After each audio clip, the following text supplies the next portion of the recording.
I will do what I must. Hey everybody, welcome back to Backlog Banter. I'm your boy Abram, joined as usual by Andrew, and we are here for yet another episode of My Star Wars Show. And Andrew, it's another timely one, quote unquote. Kenobi's done. I was in Florida, so it took us a little bit of time to get to this review.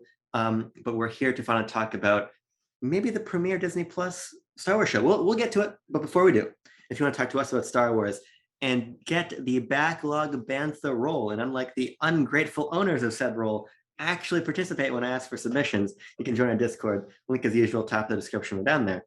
Like the video, subscribe to the channel, ring the bell, leave a comment, just tell me something fun. Tell me, are you a Wicket fan? Just put yes or no. I'll know what you're talking about. Do you like Wicket? Yes or no? Comment below. Also, you're hearing this in audio feeds, hopefully. Everything's out of order, but the point is, My Star Wars Show is coming to audio. It's either the first or the second one you're hearing audio feeds. Who cares? I don't care about that, Andrew, because I'm YouTube, Spotify, these are just vehicles. They're vehicles for us to express our love of Star Wars. I got some Star Wars pop figures in the set finally. You know, we're here. It's gonna be a big day. Let's just knock it off the shelf. Enough faffing about, pardon my language. Andrew, before we get into it in a little bit more of a deliberate manner, give me just like 40,000 feet, 2 or 3 sentences. What do you think of Kenobi? Enhances the films, has minor issues. Overall, best Disney Plus Star Wars show. The show really, yeah, that works for me. I had to formulate because I asked you, I gave you this limit, this almost Twitter-esque character limit. I didn't formulate in my own mind what I was going to say. I had to like work within the confines. Yeah, that's what I'm going to say. The show deeply surprised me. I think they did a phenomenal job with the bait and switch of what the show is actually about, and I love that. I love this show. I agree that I think it is my favorite Disney Plus show. I don't think it sticks the landing, and I'm very excited to discuss the finale in particular, which is the only episode that didn't quite work for me, even though I love huge segments of it. But that's kind of my high level thoughts. We're gonna chop it right here, Andrew. That was the non-spoiler conversation. We're getting right into it right away. I'm not taking any prisoners here. So if you haven't finished Kenobi and you don't want to get any spoilers, click off in 5, 4, 3, 2, 1. Spoiler time. Andrew, where do you want to start? Oh boy. Okay. I didn't expect to be put on the spot like that. Okay. So over the weekend, it'll make sense. I promise. I rewatched Kenobi. I rewatched the finale. I didn't rewatch the whole series. I rewatched the finale and I rewatched Revenge of the Sith and A New Hope. Nice. And sort of, I think we know a lot about trilogies. We know about the original trilogy, the sequel, and the prequels. I want to talk about a new trilogy, Abram, and that is the Obi-Wan and Anakin trilogy, which the Kenobi series fits as a perfect sandwich kind of bridge between Revenge of the Sith and A New Hope, where it does a thing where it enhances a lot of stuff from those two films. Creates a couple of issues for A New Hope. I'm sure you'll get to that in a little bit, but I really think this is the whole thing with it does a thing where it fills in gaps with how like we get that in A New Hope when Luke is talking to Obi-Wan. He's like, oh, like a young Jedi apprentice named Darth Vader killed and betrayed your father, right? And then we always had that issue, of course, because they would have to retcon it later once they decided to make Vader, Big Papa and stuff. And then what I said was true from a certain point of view, right? People have always kind of had a kind of taken contention with that. But we have literally Vader himself say, I am not your failure, Obi-Wan. It's like, it wasn't you who killed Anakin. I did. And it's like kind of like sort of that. I think he kind of does the same thing in, I haven't seen it, but I believe in Rebels, he echoes the same thing with Ahsoka, right? He does the same kind of that similar dialogue, right? And now it's kind of like, okay, you kind of fixed that. You fixed that gap right there. But then like you brought this up in Discord where we have an issue now where like Luke should remember being chased now by an Inquisitor. Right. He shouldn't. He knows what a lightsaber looks like. He knows like what a dark force user kind of like. It kind of makes an issue, and you can just jump in whenever you want. But like now, it's like oh, you knew like my father like you fought in the Clone Wars and like all that surprise about his father's like, oh no, my father was like a shipping or like a he was like some like pilot or something, right? Yeah. And it's like, like he should have been like, I wonder if that's why that Inquisitor came after me when I was 10 years old. Like there must be a connection. You know what I mean? Like it kind of like we kind of just gloss over it. And then also the whole, and I know some people have already talked about this, but the whole Leia thing where like oh, you helped out my father during the Clone Wars, and it's like he also like saved you twice from being kidnapped, and like, you know what I mean? Like, it creates a couple of verbal issues, but at the same time it does enhance stuff with, like, you know, Luke playing with the Imperial shuttle, and the whole now we see why Owen and Beru are very like tight, are very, you know, they shelter Luke, and with good reason. Now we have a little more, and that's not just like, oh, we're scared of, like, 20 years ago, like the Jedi were wiped out, and because of your like link, your kind of loose link to that, that's why we're like, no, like an Inquisitor came to our home, almost killed us, and almost killed you, and luckily she did it. And so that's why now we're not messing around. We're going to be very strict. You're going to be sheltered. You're staying here. You're going to be a farm boy forever, kind of thing. So just overall, I think it does the thing I wanted it to do the most, which was just enhance, whether it was good or not. I was like, at the very least, it can enhance other Star Wars projects. And I often said that, like, between bad Star Wars and no Star Wars, I'll take bad Star Wars. But I forgot, there's a third option, and that's good Star Wars. And that's what this is. Yeah, I agree. I think it'd be really interesting for me to watch your proposed trilogy now and see how I end up feeling about that connective tissue. Because I think the joinery between Revenge of the Sith and this is quite exceptional. I love those ties. I love how Reva factors into that, and I want to talk about her in more depth. But I'd be interested to see how much I care about those dialogue kind of discrepancies. For me, I think in the broad strokes, it works in the sense of, like, on a broad level, not on a specific dialogue level, but it makes sense why now Leia would want to go to Obi-Wan for help in this moment. Right. You know, I think it works in that broad stroke. I think in the broad strokes of Beru and of Beru and Owen, that works really well too. I really loved the sort of homestead defense idea, and I was so cool when they're like, oh, you know, Luke, the Tuskens are coming back. You got to stay in here. We're going to go fight off the Tusken Raiders. I like this idea of trying to keep up his sort of innocence about the whole situation. Right. When it gets shattered, I think I agree with you. To me, that is an incongruency. The other big one for me, and this is a scene we'll need to really get into, I think, is Obi-Wan leaving Vader alive. That to me is where the show was transparently unable to do things because of the media it's surrounded by. Which, on one hand, is like, okay, it makes sense. On the other hand, it's like, well, if you know you're going to be in a situation, don't write yourself into this particular corner. Right. Because my general thoughts on the show at a high level, because you came into it wanting, you know, this connective tissue, wanting to strengthen the material around it. What I wanted Kenobi to do was surprise me and not necessarily just subvert what I think about Kenobi. Ooh, he's kind of depressed. Subvert your expectations, Abram? Ryan already did that. I don't think all Star Wars fans did, but what I wanted was the show to be really focused and to be more than just, hey, here comes Obi-Wan to fight, you know, Vader, and more than just these moments we kind of would expect out of the storyline. And we get that because I think Deborah Chow is a really good filmmaker. And it was really nice to see episode after episode directed by Deborah Chow come up at the end, because I think it gives it a sense of, there's a real sense of vision and continuity here that I think is even lost sometimes in, like, obviously Book of Boba Fett is the biggest defender of it. But even in Mando, when you're hopping between directors, there's sort of a design by committee type of feel. Yeah, absolutely. And that's almost never here in Kenobi. People are like freaking out about the film grain or whatever. I think the show looks nice because it looks like one person knew how they want to tell this story and how they wanted to look, and that was really effective to me. But this is where my issue with the finale come in, Andrew, because I felt like that restraint was gone.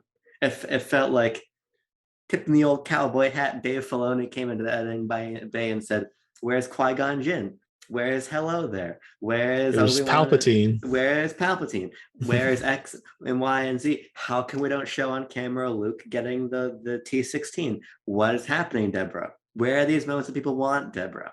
And I'm here to say, Deborah, I like those first 5 episodes more because they weren't that. So I'm not sure exactly where we want to attack things.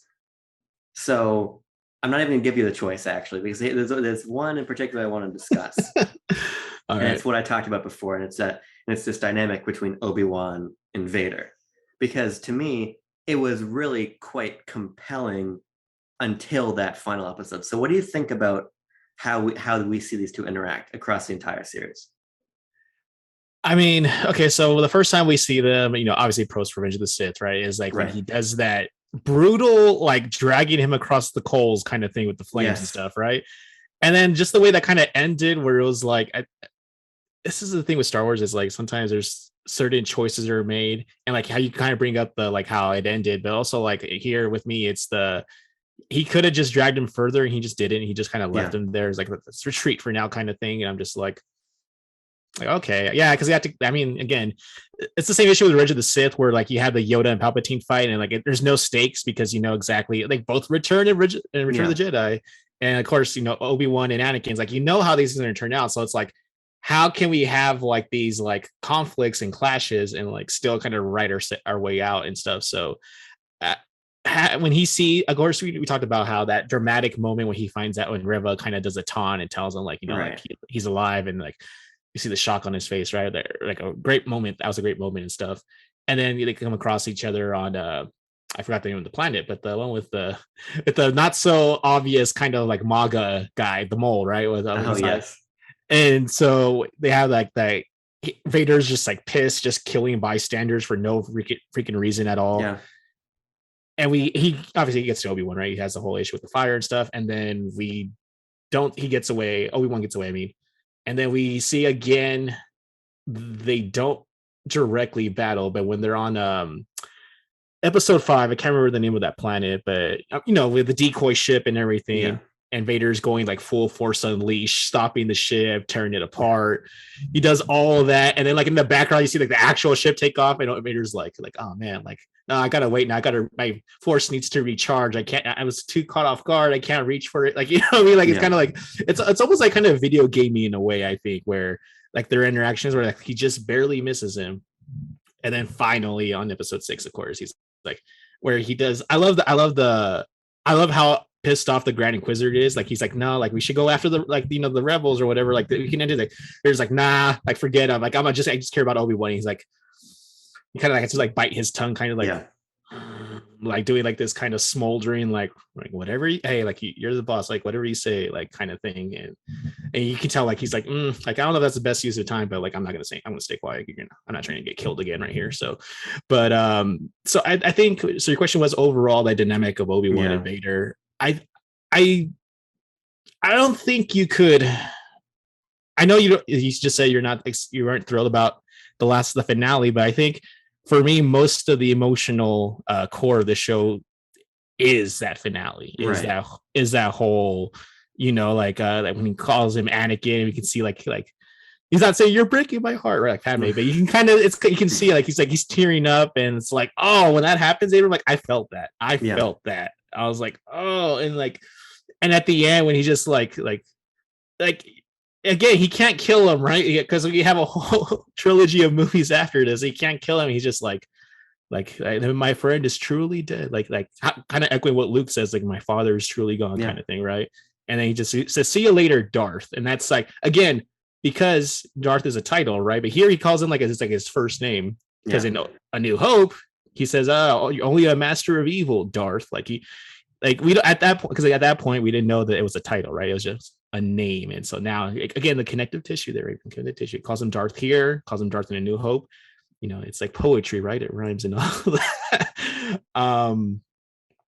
But yeah, I really, because the way it ends, right, with when he's on the conference call with Palpatine and like he's like are you agitated? Yes. Like and he's like nah, nah, like I'm good. I kind of like, what I mean? Like it's like should I be involved? Should I be concerned? Like no, he doesn't matter. Like it's we're not. Oh no, he says he's like, oh, like he will not evade me again. And he's like oh, like you're still a little too focused on this. He's like nah, like I'm good, I'm cool.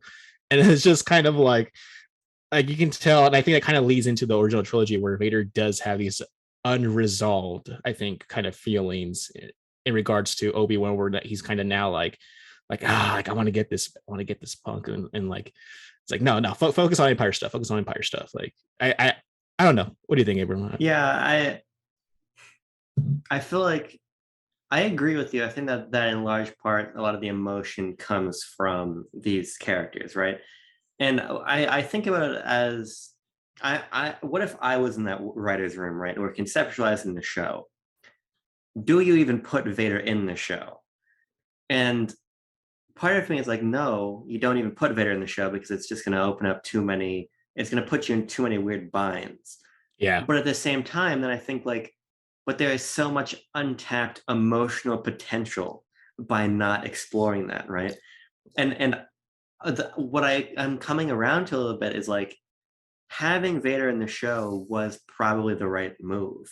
I just don't necessarily know if the physical situations that we write ourselves into here really make sense for what they're trying to do in the context of the larger saga. Because like I love the emotion in that scene in the finale. I love even more the emotion of that scene in episode 3, not Revenge of the Sith, episode 3 of the show, when it might be episode 4, when Vader completely fucks up Obi-Wan. I mean, Obi-Wan can barely even defend himself, right? Drags him through the fire, and one rebel with like a pistol can like fight off Vader, and then the loader droid can come and pick. There's weird issues that this show has with just like the little things, like the ways we move in between moments never quite feel right. But that to me is the issue with the construction of these sequences, not the emotion, because I love what that sort of evokes in this sort of, it's a really brutal version of revenge we're seeing here. It's not just I want to kill Kenobi, it's I want Obi-Wan to feel the pain he made me feel. And I think that's really great. And as is that moment when Vader has lost, but he's still going after Obi-Wan, and Obi-Wan recognizes, you can see it in Ewan McGregor's face, and like, I could step forward and kill Anakin right now, but he is still so consumed by this revenge and this hate that he's going to come after me anyway, right? Like, that's really good shit. But when you contextualize it in this way, I just don't think it works. Like, even if that scene unfolds as it unfolds, but then out of the sky comes 4 TIE fighters and they start raining hell on Obi-Wan, and he has to leave and he can't kill Vader. Or Force Awakens Deus Ex Machina ground split Kylo Ren, as I have him here, survives because the planet falls in half, right? Right. I needed something that takes the onus off Obi-Wan, because that's to me where it feels like it would have felt contrived anyway. But to me, it feels the most contrived when Kenobi, haunted for years and years and years with clear PTSD over what Anakin has done, just lets him live again. That simply doesn't work for me. It's about the physicality, not the emotions. Right. Yeah, you're right. I think for me, the way I took it, and like maybe I'm just kind of putting too much of my own thoughts into or projecting, but it kind of reminds me you've seen Captain Marvel, right? Yeah. At the end where she's fighting, I can't remember his name, Jude Law. Let's just say Jude Law because I can't remember his name. But she's like, oh, it's like, okay, he's like, oh, you can like show me what you can do, like, like fight me or whatever. And she just like blasts him, and she's like, I don't have to prove anything to you, kind of thing. Where it's like it's almost kind of like in The Last of Us 2, kind of where I don't know if that game's kind of old fine. At this point. Okay. 5, 4, 3, 2, 1. Okay. Ellie spares Abby at the end, even though the entire game is pretty much leading up to the moment of like trying to kill her, and she tries to kill her multiple times, and at the end she's like I don't have to do this. Like I've recovered or sort of kind of like absolved myself of this PTSD / trauma.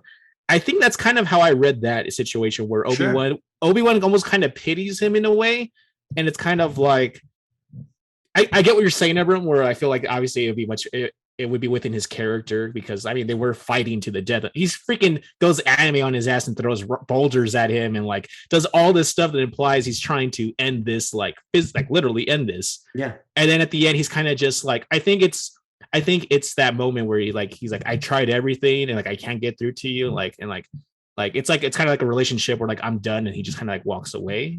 Yeah. But I do understand that, where you're like, because it'd be so simple to just literally end him and then like that's it, like you don't have to worry about it. But I kind of just took it as like I don't have to physically end you, just emotionally. end this. Yeah, I think that's fair, but I think my issue with that becomes to bring it back to The Last of Us. That's a world in which Abby killing Joel doesn't matter to anybody other than Ellie, if you know what I mean. Like it's a personal vendetta. Yeah, okay, that's fair. Vader is okay, go ahead. Vader is a threat to everyone. A threat to the entire galaxy, right? And we even get that moment before he goes down to the planet to confront Vader. Is like either he dies or I do, and then nobody does. And my issue with that is like we get that personal emotional resolution through Reva, through that conversation they have on Tatooine, which I want to talk about because I love that scene so much. But Vader, there's more to it than a personal emotional vendetta there. And it almost to me paints Obi-Wan in a worse light in my mind of like, is he really the protector of is he really the protector of the Jedi and everybody now? If he's just gonna let Vader live? It feels very selfish as an audience member. And it is. Yeah, and it doesn't work for this hero. And sure, maybe he's tormented, but then frankly, I think you ought to explore the fact that he let Vader live. But afterwards, Obi-Wan's just like, oh, and that weight's off my shoulders. Yeah. But that weight's about to go bring fascism to all these planets and literally just snap random people's necks again, you know? And so that to me, it really just, I'm not sure, like, it felt like, oh, a betrayal of the character. But I read those things into it because I think that scene was so blatantly and obviously restricted by the fact that both of these people have to walk away here. So I just wish that there was some, even if it's a fucking Deus Ex Machina, some external reason, something, because then I think it absolves these characters of unnecessary shortcomings. I think on the second viewing of the finale, after having just seen Revenge of the Sith, I was kind of a little more lean on it because I think back of that moment in Revenge of the Sith where they're in the arc or they're in the library or whatever, and Obi-Wan's talking to Yoda and he's saying like send me after the Emperor. He's like, I won't kill Anakin. Sure. Like he won't do it. Like he's reluctant to like, please send me to like, take out the Emperor. And like how you said, like either it's him or me, like Obi-Wan clearly has this kind of like anything but that kind of mentality. Right. And even like in his saying like either him or me, like he at this point, like you can tell like he really does not care if it ends with him like dying or whatever. It's like he has to have this resolved one way or another. Sure. And I think for him that doesn't necessarily mean like a resolution where death is involved necessarily. But I get what you're saying. Like it's the stuff outside of the show that kind of that makes it very obvious to us as a viewer. Right. Like, of course they have to walk away. For me, it could have just actually ended when Obi just stayed under the rocks. When he was like, I mean, that would have worked because then we could have just said like, oh, like he was too like he couldn't get out in time, or Vader just left, or whatever. That would have worked. But we had to have that anime ass. And then this is another issue for me. I don't know if it's for you, but like that last fight was like so brutal. We see them like going like Obi-Wan's fully like, oh yeah, like I got all my end gear skills unlocked again, where he does the the pose in the front, the pose and everything. And then like in 10 years, Abram, they're gonna have a very, very slow and kind of confusing, befuddled fight.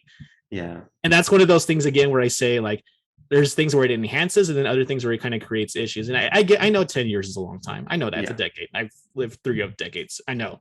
But like to go from that and then to what we get in A New Hope, it's kind of just like, okay. Yeah. It's like that always, like, to me, that is totally unavoidable. Like, there's no way getting around that because, like, they could have toned down the action in this one, though. I think they could have toned down the action, but to me, it's almost it's the same thing of like, oh, they're flipping around in Revenge of the Sith. Yeah, there's a bigger time gap there, but like the choreography of the original trilogy is what it is, and so I think it makes sense that you need to up that ante for the newer films, right? So that doesn't bother me as much as the like throwing the rocks around. That stuff does bother me a little bit more in just a sense of like, They feel like styrofoam almost, Yeah, they're like bouncing off of him, like as if they're like rocks in a video game where like they like just disappear after a while, like kind of. Yeah, one of them like hits Obi-Wan in the shin and it just breaks around his leg. Like the fuck is like, are these rocks made of like Play-Doh? I don't know.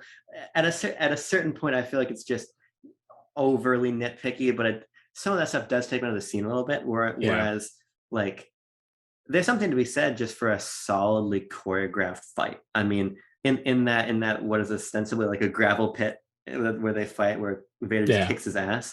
Yeah. It's very simple, but just those heavy strikes are really powerful. So I don't necessarily think you needed all of this. You didn't need the Force Awakens or Force Unleashed set piece. I think when they're fighting at during the finale, like Kenobi still has like those flourishes from left over from like the prequel area. He does like little spins and stuff. But other than that, like the choreography reminds me a lot of like the sequel trilogy, where it's a lot of just heavy swings and like just bringing your weight down on your blade. It was very much like, I think, like the sequel. So you have a little bit of the prequel, but mostly a lot of like just the sequel choreography, just like emotional, just heavy. Yeah, and that's the parts of it that I really liked, actually, when they're just squaring off at the beginning there. It doesn't get too dancey for me. It doesn't get too overly choreographed. There's that fucking hysterical picture of Ewan and Hayden training for Revenge of the Sith. The choreography and Ewan's it's Hayden's like this. He's doing like it looks like he's on a stripper pole and he's blocking behind his back. And oh, and everyone's like, yeah. I know what you're talking about. There's none of that. Like you can just see there's a different philosophy, because in the training photo for this, it's like he's just like a heavy backhanded motion. They're training Hayden the simplest stuff, and to me that feels a little bit raw, and I like that more. Oh, when he's hitting like his chest piece with like the butt of his like saber, and it's like and the spark, and then we get that labored breathing like in Return of the Jedi, he swipes him in the back, he's like falling over, and I'm like, I think it just conjures up like memories of Return of the Jedi, which I think helps a lot. Sounds like the heavy labored breathing. I'm like, oh, like, so this has happened to him before. It wasn't just only Return of the Jedi where he's like on his last like legs giving out kind of stuff. So. Yeah, there's a lot to like about that fight. I just can't escape its context. But like the thing about it is, it destroys the emotional weight, so it doesn't really matter. But if that was like a different character, I think I would have really enjoyed the way they executed it for the most part. Again, aside from the rocks, but you make it Obi-Wan and Vader, and then it gets complicated for X and Y and Z reasons. But let's talk about Reva, because I really like Reva. I think she's a wonderful character. But here's where it gets complicated, right?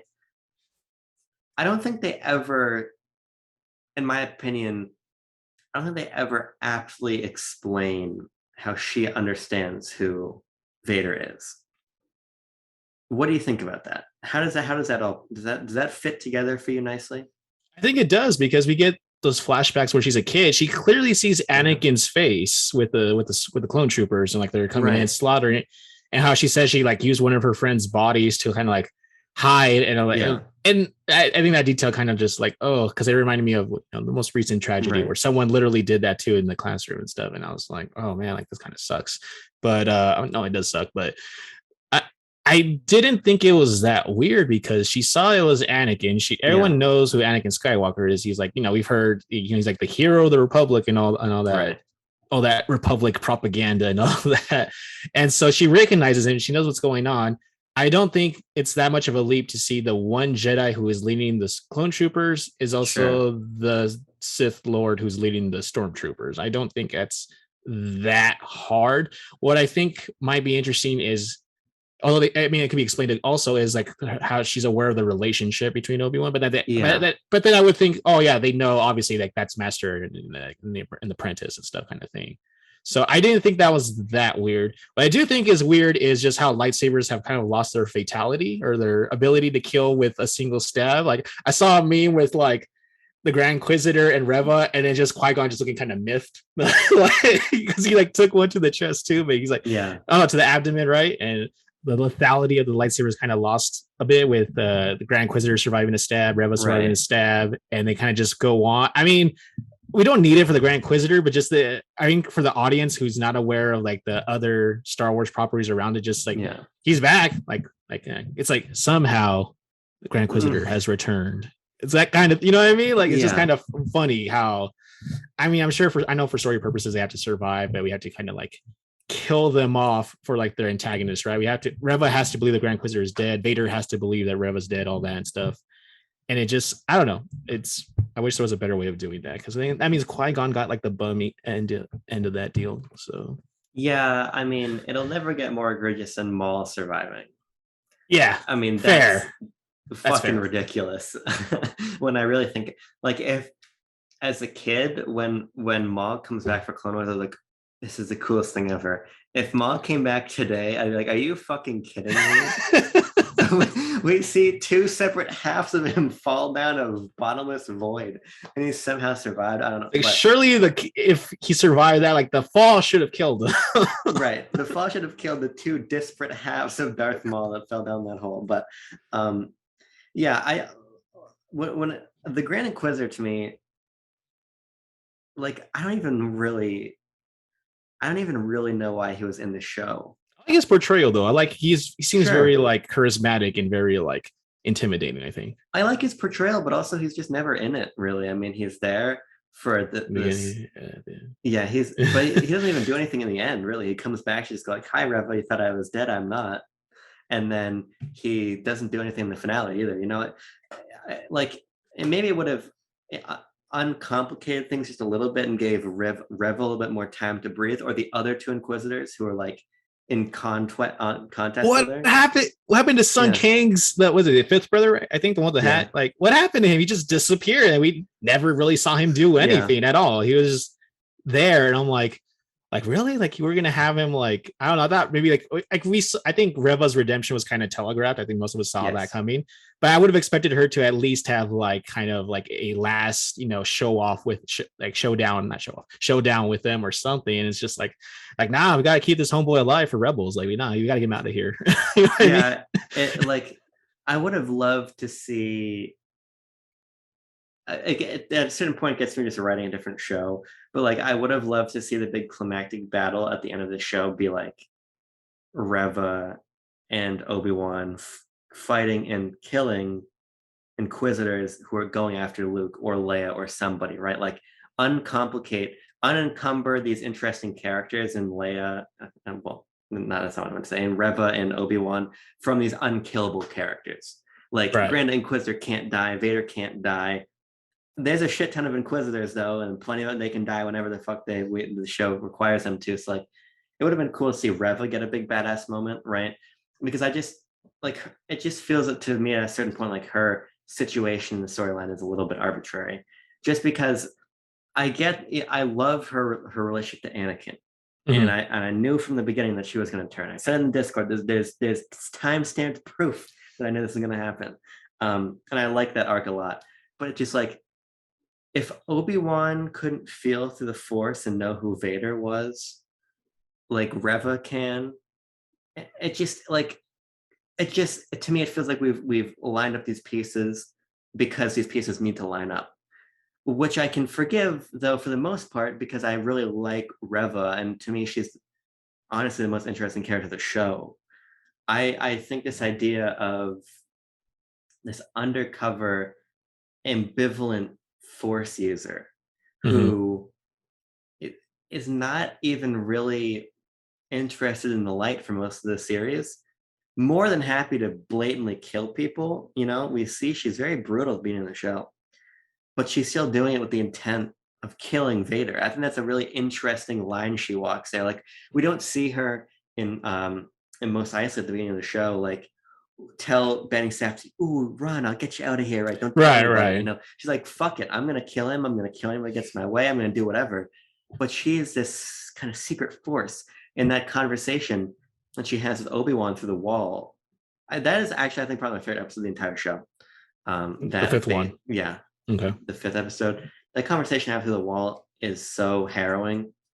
The real world parallels I do think are distressing, and I think it is good that they added those graphic content warnings in the last couple episodes, because it does get surprisingly analogous to the real world, which is just horrifying that is even an analog that can be drawn. But on just like a character level, in the context of this universe, I love what she represents and how she is struggling to understand how to enact this revenge.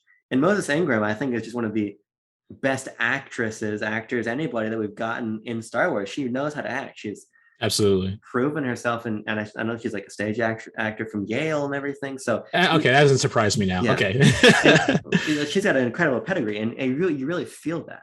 Yeah, every time she delivers a line, like whether it's meant to be menacingly, it's menacingly. When it's meant to be kind of like when she tries to sweet talk Leia, like before interrogating her and stuff. Like I genuinely bought it. Like it was like, I mean, not genuinely like I knew she had ulterior motives, but I mean, like if I was Leia, I think I would fall for it, kind of thing. Where like she does everything she intends to do, she like lands it, she sticks it. Yeah, and I think that feeling translates to that final scene with Luke really well, because you can sort of I felt her apprehension about what she was doing, arriving to the Lars homestead like incredibly injured, but not like you can feel it, because she could just kill Beru and Owen whenever, but you see that restraint. And at first I was like, oh, they're not being killed because they have to be killed in A New Hope. But I kind of like how you can sort of see that Reva doesn't even really believe in killing these people, and I like that. And it's not personal for her. At least not, they aren't. I mean, the Vader thing is personal, but for her, like they're just external threats that are not like, she doesn't get wrapped up like when she sees like Luke going up the ladder, like she could have just killed Beru. She just knocked her down. Like I mean, if I was Reva, I would have just like no loose ends kind of thing. But she's like forget it. Like I don't want to lose focus of like my mission kind of thing. And so yeah. And then even though I don't like the fact that Luke and Reva come into direct conversation, because I think that is a weird, we've already talked about that. But when she carries his body back, or not his body because he's alive, he carries him back, sets him down, and the Lars take him away, and then that conversation she has with Obi-Wan, I think is really great. I think it's powerfully delivered, and I think it leaves her in a conflicted place, because she's not really redeemed. She just didn't do something good. She just didn't do something bad, and so I like where her character is left. I saw a very funny meme which I shared with you in the Discord. I was thinking about that right now as you were saying it. Like who you are now is up to you. Yeah. I'm Reva Skywalker. It's really fucking funny, because every you get within like 10 feet of the Lars homestead and suddenly you're a Skywalker. But I really like that. It's something about Tatooine, man. It's something about Tatooine. It's something about that. There's something in the air about Tatooine anyway. We were doing a Doctor Strange review for UMP. I hate to bring up that inferior programming on my Star Wars show, but we're reviewing Doctor Strange. I'm like, New York in the MCU is just Tatooine in Star Wars. Like everything fucking happens in New York or in Tatooine, and like it's weird. I'm glad that so much of the show doesn't take place in Tatooine, but that's a non sequitur. We can talk just about the beginning and just the end. Yeah. Abram, I would be remiss if I didn't get to ask you this. What did you think about that flashback fight between our two good old friends? Oh, this is an interesting one. Because that was like, I'm sorry, I just asked you an answer. Yeah. Go ahead. Here's what I think. I think that was handled a lot better than I expected.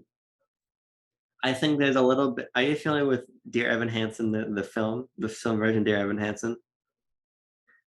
It doesn't. Well, either the audience isn't going to be, so I'll explain it to you. Ben Platt plays the main character of Evan Hansen. Ben Platt is a man in his late 20s, but he plays Evan Hansen, a high schooler, because Ben Platt has been playing Evan Hansen on Broadway since the show was just a musical. The reason I bring this up is because you can tell Ben Platt is not a high schooler, and you can tell Hayden Christensen is not 19. Yes. Yeah. Which, can we not get a little bit of money? This show needed better CGI in general, I think. I think some of the CGI here is rough. Like those snow speeders that rescue Tala and Obi-Wan and Leia. But you couldn't have de-aged them a little bit. But ultimately, to me, that's a nitpick. On the whole, what I expected that fight to be was basically almost maybe even just like a cold open. And I was nervous that, again, it wouldn't show restraint. And I think this show's at its best when it shows restraint. So Deborah Chow thought, how can I use this flashback in a way that is more than just fan service? And I think they do it really well. The way that it sort of becomes like a parallel to... They come back to it, yeah. It becomes like a parallel to the battle between Kenobi and Darth Vader. I think that was really effective. I was talking to my friend Ben Hayho, who I work with at Lock On and Intifresh, and he was saying it was very heavy-handed. And I agree, it's very heavy-handed, but I think it works. I think it's a good parallel. I mean, it doesn't have the BLB term settleism about it, but as sort of like a narrative framing device, I really liked it. I thought it was really good, actually. Yeah, I liked it. I mean, the choreography was like, it was cool because there was callbacks to like that Duel of the Fate, not Duel of the Fates, but like the just like the side to side kind of swings and stuff. But what I really liked was how it shows how even all these years later, like Obi-Wan knows how Vader thinks. He knows how he responds. So like those lessons of like, you know, like all you care is like about winning, and like and it's like he remembers in the present time, because you know it's not present, but in the context of Kenobi, the present is like he knows how Vader thinks. He raised the kid from like, you know, he raised him as into adulthood and stuff, so he knows how he thinks. I think that fight works well. It's kind of like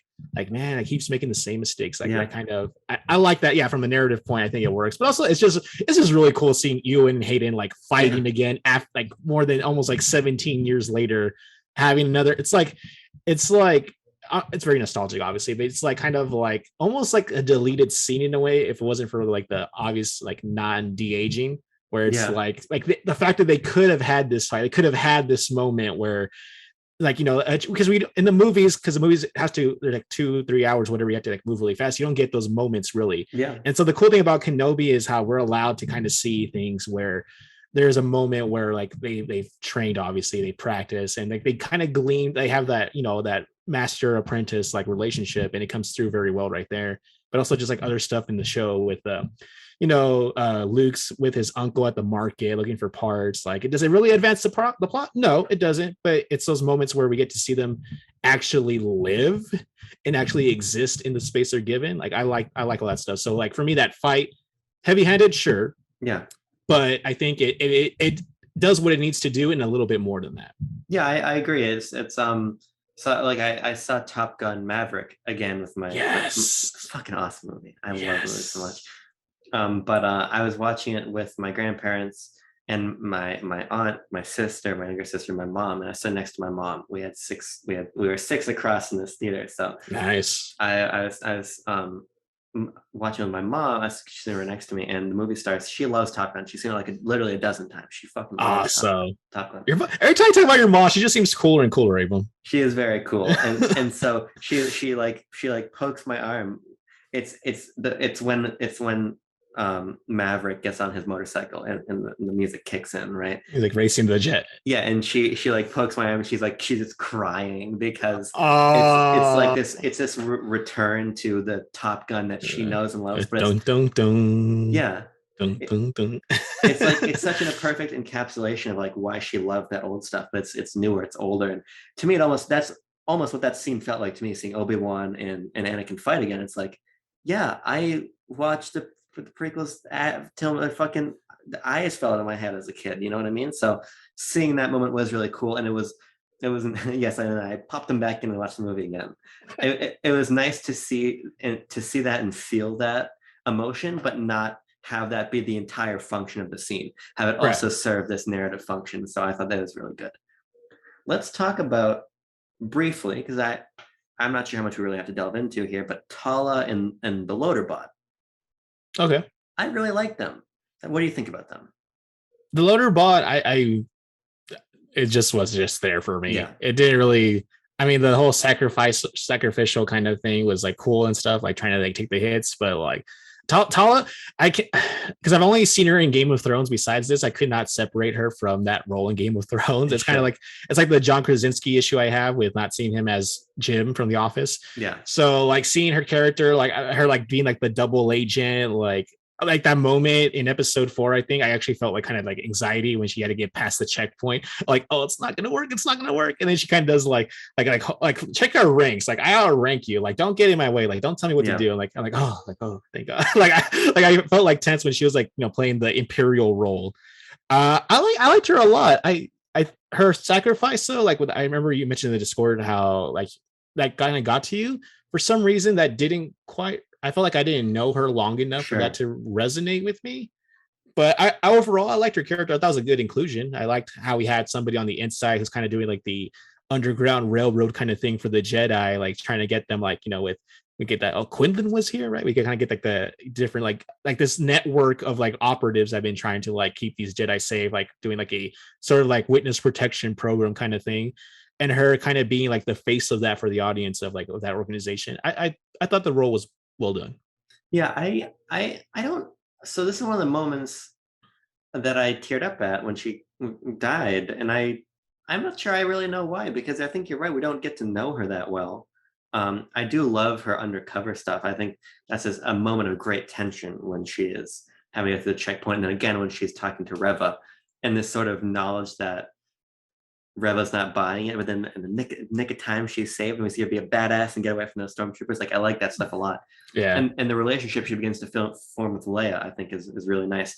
Maybe it's because we lose her so soon, and I was already really interested and invested in her character that compelled me. But okay. The the sort of the knowledge of her being a true she was a true Imperial, and she saw, like, they went and got these Force sensitive children, and now she makes a notch in the muzzle of her blaster every time she frees another Jedi. It's like a reminder that she's trying to pay off this debt she has. I like that. And so watching her get shot and knowing she's gonna die, but then that fucking mute loader bot coming just even before that, just coming standing behind her, like trying to save her. I think that to me is a sort of moment that I feel like I don't always get out of Star Wars, sort of like this hope, this beautiful hopeless moment, which is maybe why, while I'm actually I'm positive on Rogue One, but not super over the moon about it, why I do like the ending nonetheless, when it's just Jyn Erso and Andor on the beach there. Rebellions are built on hope, Abram. But so I really liked your sacrifice. I just want to shout it out. There's not too much to say about Tala, frankly, but I like that one a lot. But actually, Tala does bring me into a criticism of the show that I think we got to touch on, which is just kind of how it feels like. It feels like the show, and we talked about this on a macro level with the Obi-Wan and Vader fight, but I feel like the show sometimes has a hard time just doing basic things. We talked about it in when we discussed the premiere in the second episode of the ridiculous chase to capture Leia, right? Which is like, it should have just taken one person editing the script to say, well, this isn't going to be, or you're blocking it out in the viewfinder, your camera, like, this doesn't work. What if we just cut it so she gets captured, right? I feel similarly about, like, Tala is in the control room and she's like talking into the comlink to Obi-Wan, and the guy, there's an Imperial sitting next to her, and he looks over and then looks away, but then she just continues. Like, there's moments in the show that just, I feel like the continuity is just a little bit wrong. It's like, why did you do that? Why did you write these? Why did you connect these two moments in that way? And it's a peculiar issue. It's like something I don't typically expect to critique about media of this scale, because I would imagine that 10 people are reading the script before it's shot. But like, everybody looked at these scenes and that makes logical sense. I don't like being brought out of a show by things like this. You know what I mean? For me, that moment was when Leia's crawling up in the little vent kind of thing with it's like, oh, like, here's your problem, and I'm just like I never understood Leia to be like a engineer of it. Like I think with other characters it's kind of explained to us, they're scrappers, or they're used to working with electronics. But with Leia's like I fit there, and then like the whole her little robot's like, oh, I gotta take this thing out, and it's like it just feels very convenient. But like, there's so much going on. We're playing very quick and loose, and I'm like, that's weird. But okay, we're moving on to the next thing. Like, what I mean? Like, I think that moment for me is that. Yeah, that's fair. I mean, these are minute things. So I just feel like maybe we shouldn't get these minute things wrong, So I think just like you could have tightened up individual moments. I don't necessarily agree with the argument you could have tightened this entire showdown into a movie, though. What do you think about that? Because there's a lot of people saying that Kenobi would have worked better as a movie. Well, did you read that? There was that article, I don't know if it was IGN or who it was. They talked to one of the person who was in charge of doing the script originally, that the way it was framed for him, he came up with the story for Kenobi, and then they after he left the project, they turned it into episodes after they saw the fallout from Solo, a Star Wars story.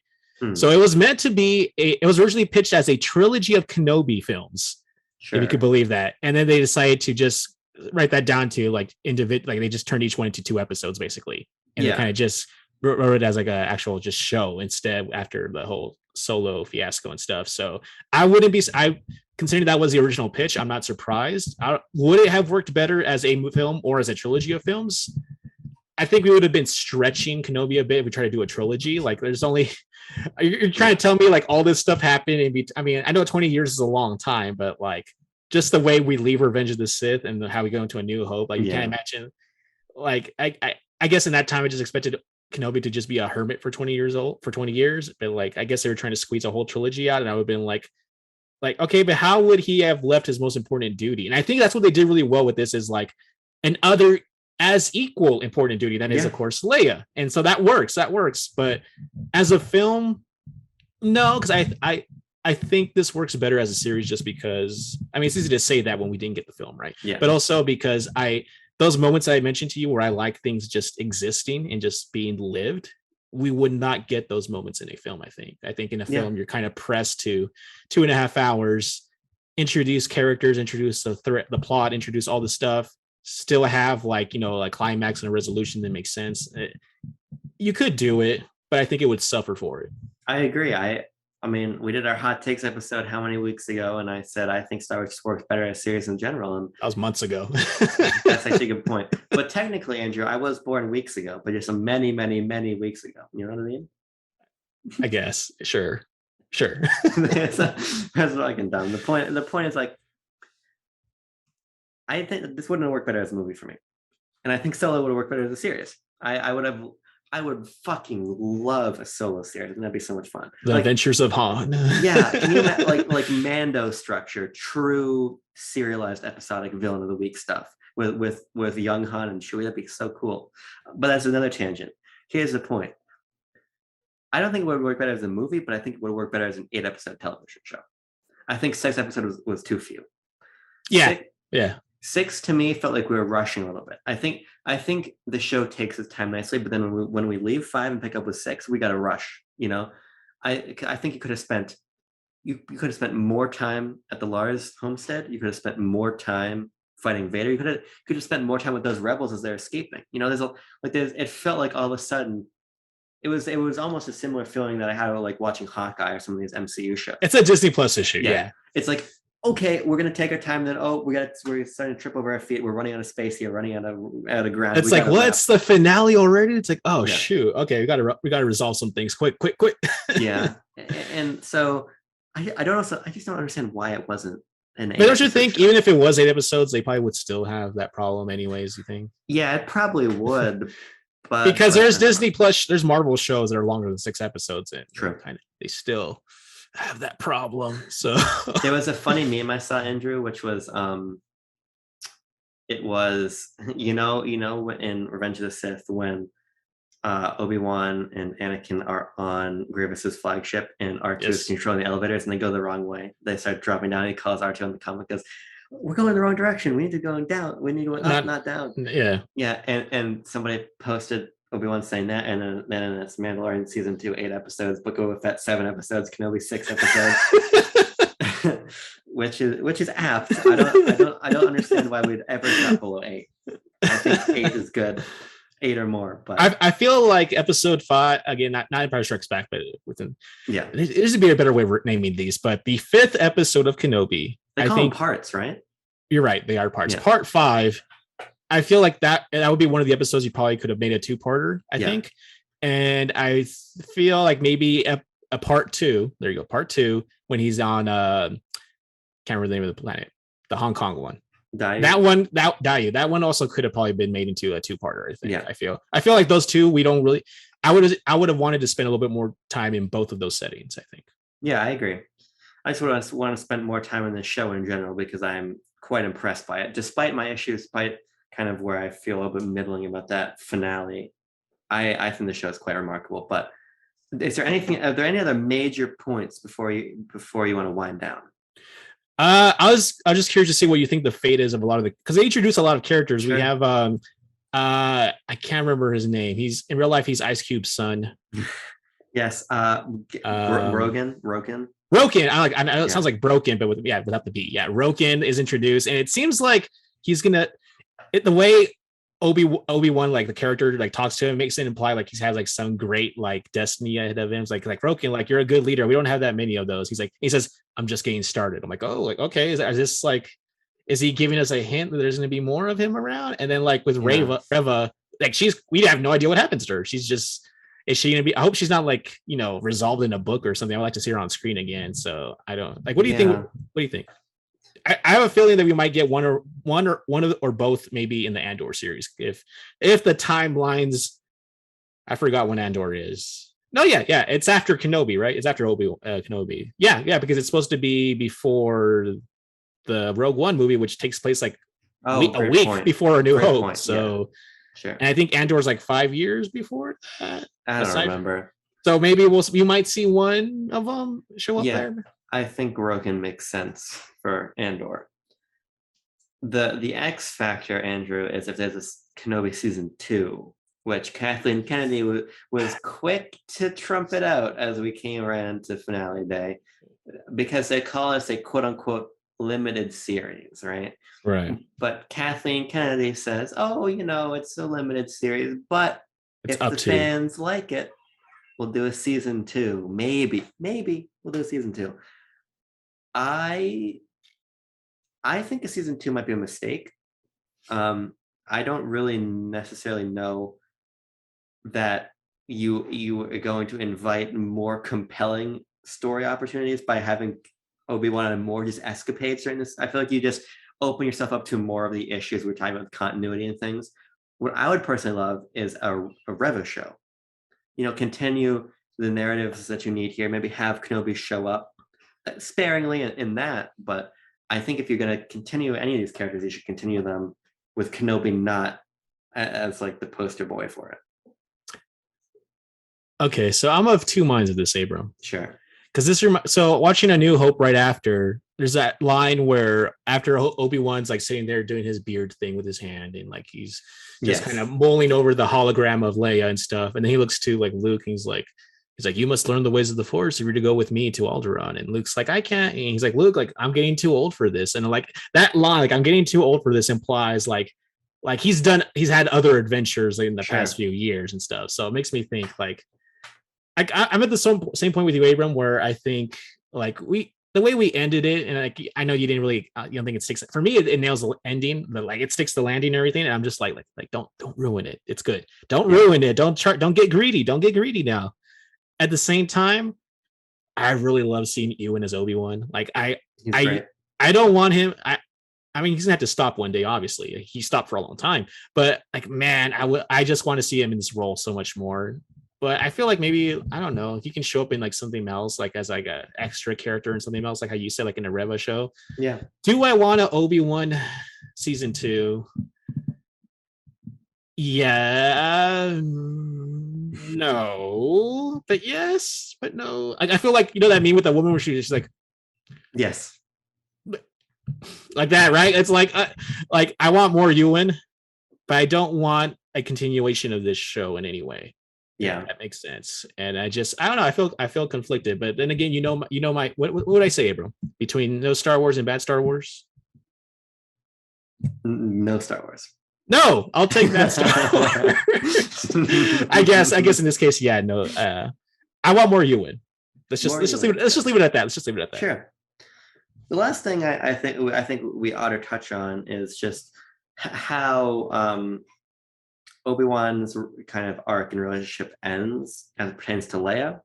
It's kind of the last thing to touch on, because we were both fairly positive on Leia at the beginning of the show, and I'm fully positive on her by the end. I like how she develops. I like Leia a lot. I like the bond she forges to Obi-Wan. I agree with you. I think Ewan's like just a great actor in general, and I think sort of the warmth he sort of begins to radiate again as the series goes along is really great. And I like I like how Leia brings it out of him. And then his final conversation with her on Alderaan, I really love that. I love, like, I lied to you. I knew your parents. You got this from your mom. Oh, I love, yes. I thought that was really good. Like, I wish I could tell you I'm your father, but I'm not. But I knew him in this, in X and Y and Z.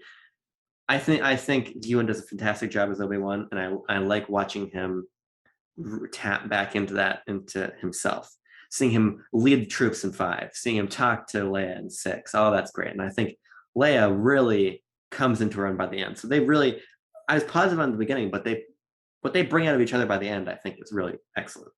Yeah, if you remember, like when we first talked about this, I was not sold on Leia at all. I was like, as I don't know if it's just the familiarity that just developed with seeing her so much, or if I genuinely just came around because I realized that, like, no, like that would be a Leia thing to do, or like just the way she's kind of very kind of like, and like, no, like I'm not going to tell you anything, like very like because of course, in 10 years she's going to be facing like a giant probe with a needle coming at her, and she's still like as adamant as ever. And it's like yeah, that would be a Leia thing to do. Or like, the way she kind of like she's not content to just sit on the sidelines. She's like, let me get up into that vent, let me figure, like I can fit, like trust me, I can do this. Like okay, those are all Leia isms. And so I kind of came around to, I'm like, okay, like this is a good portrayal of Leia after all. And I think maybe it could just be that maybe just her line delivery got better. I think it did get better as it kind of went on. Yeah. And I think she became much more believable to me over time. So yeah, I definitely like that. But also, like you mentioned that scene where he's like the traits of her mom, the traits of her dad, like, oh man, like, so like, yeah, because it's kind of like just feeding into like these characters of like how we know. Because I forgot who it was, someone tweeted this. I forgot who it was, but someone tweeted about how no one ever badmouths Anakin as a character in the show in any of Star Wars media. They talk bad about Vader, but like clearly, like everybody's like their memories of Anakin, like he's like reckless, but no one ever talks about him being reckless. Like, oh, he's just the best star pilot in the galaxy. Like all these like good traits about him, and they only badmouth the Vader part. And I think that's true because like the way he describes, like, I mean, of course, Leia can't know who her father is just yet, but like the way he's like, oh, like he has like you're passionate, you have all these things of Anakin, and it's like, like, yeah, Anakin, he was one of the good ones. Shame about what happened, but yeah, he was a good guy. See, that's what's kind of funny to me, because like Anakin Skywalker, in the eyes of, I know the chronology is that Palpatine has dubbed him as Darth Vader before he goes into the temple, but everybody knows that was Anakin Skywalker who killed all the Jedi. You know what I mean? But I still think back on him as like this nice, fun guy. And I get why Obi-Wan does it, because obviously, as we were talking about earlier, he struggles with this idea of him being basically more than a brother and everything. But I always think that's kind of funny. I'm like, yeah, I mean, I love Anakin, but like, he killed a lot of people. Right. Hey, bro, have you seen that thing going around about like, it's not a meme, I wouldn't call it a meme, but it's like a something that people recognize, that like it kind of adds a little context to, like, in A New Hope, when he's facing against Vader, he decides to like do like the self-sacrifice thing. Yeah. He looks off to the side and sees Luke and Leia, and it's like he kind of has like a kind of like a smirk on his face.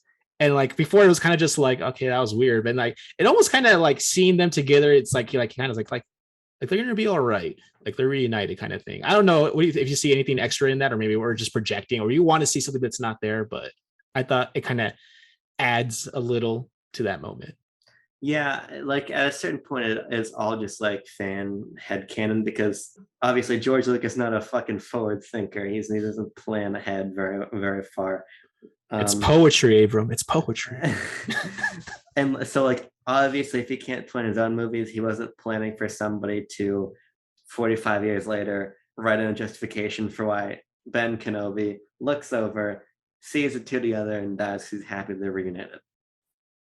So it's just nice to think about. It's nice to think about. But at the same time, I never understood why Ben Kenobi did that. Because my feeling was always this, Andrew. Ben Kenobi knows what a threat Darth Vader is, right? Even in the context of A New Hope, even just writing that as the first movie. The characters in the film, as written by George Lucas, know that he's a threat. Right. If Ben Kenobi has a line of sight onto these two people, and he's like, oh, I see them now. Vader is within eyesight distance of them. Now's a good time to just die. That never really made sense to me. When you put it that way. So yeah. So actually, even though it's complete fan conjecture, I like that retroactive justification, because that gives me at least a little something other than just like, goodbye. Like watch this, man. Watch this move right now. Watch this, and just dies. Maybe he's just like, oh man, yeah, Luke will be here. Luke will laugh and laugh and laugh when he sees what I did next. So no. Watch me make a martyr of myself. Andrew, there's one more thing we must do before we wrap this episode. I asked the Backlog Banthas for submissions, their reviews of the show, or things they wanted us to talk about. Right. They didn't. None of them. Except for Phil, who I don't even think has the Banthas role. But what Phil gave me instead was something that I don't understand. But he said, please talk about the bigger Luke theory. Namely, was to Luke in episode 6 regular Luke or bigger Luke? You said regular Luke, not even 21 minutes later, implying to me that you're on the ball here. I have no fucking clue what the quote bigger Luke theory is. So Andrew, what is the bigger Luke theory? All right. Do you want me to just read it off? Because I think that'd probably be easier. Sure. All right. So Phil puts this link to this article. It just says bigger Luke. It's really weird, but okay. So it says here, bigger Luke, commonly abbreviated to BL or more uncommonly BGL, is the slightly larger manifestation of Luke Skywalker that is said to appear in certain scenes of the original Star Wars trilogy, contrasting to regular Luke. The appearance of bigger Luke in a particular scene is generally, but not always, judged relative to the height of Han Solo. And as such, Han is a primary go-to frame of reference amongst bigger Luke theories. Because of this, no Han picks. Anyways, so it's a long run on. It's weird, but basically what they're saying is that there is inconsistencies between when Luke is on screen with Han, how their height, Luke's height varies in respect to Han by an inch or two. It's like less than 2 inches. It's really silly. But I think people just have way too much time, more time than us, looked into this.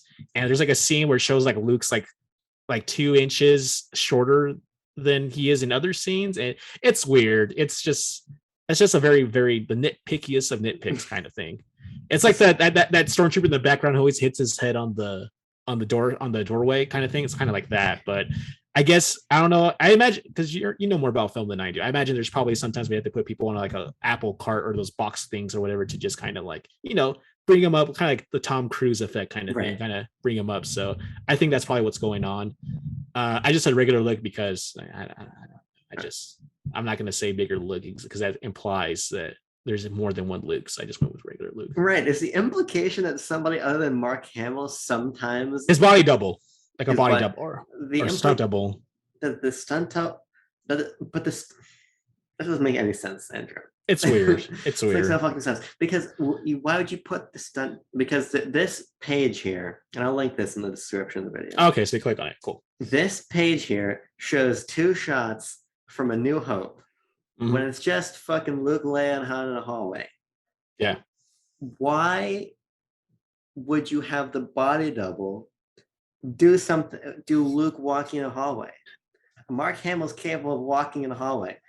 Do people not recognize the fact that a camera will alter perspective based on where the fucking people are in relation to the lens? Now, would I love to live in a world where Mark Hamill can vary his height at will? Or that George only within 2 inches. He can move fucking 2 inches here or there, or that as a practical joke, George Lucas would just like mid-take, just be like, and switch. And have the fucking stunt double jump in. I'd love to live in that world, but we don't. So Phil, I don't appreciate the submission at all. And I refuse to answer your question. I would like the lamest powers. Like I can change my size within a 2 inch like parameter, and it's like why? But well, it's not even that, Andrew. Regular Luke. Okay. All right. Anything else you want to talk about? I was gonna say something and I forgot because I got thrown off. No, I asked you about the flashback fight. I asked you about where you think the characters will show up next. No, I'm good. Yeah, I think I'm good too. I don't think we're missing anything. Well, Andrew, it's been another Star Wars show. That it has. That we reviewed on my Star Wars show. We did Book of Boba Fett also. I think that is no, it is not going to be a hot take. So this is better than Book of Boba Fett. For sure. Is it better than Mandalorian for you, Abram? It's certainly better than Mando season 2. I think I probably like it. They're close. Kenobi and Mando season 1 are close for me. I think I'd probably give the edge to Kenobi. The lightsaber edge at that. But Andrew, may the Force be with you.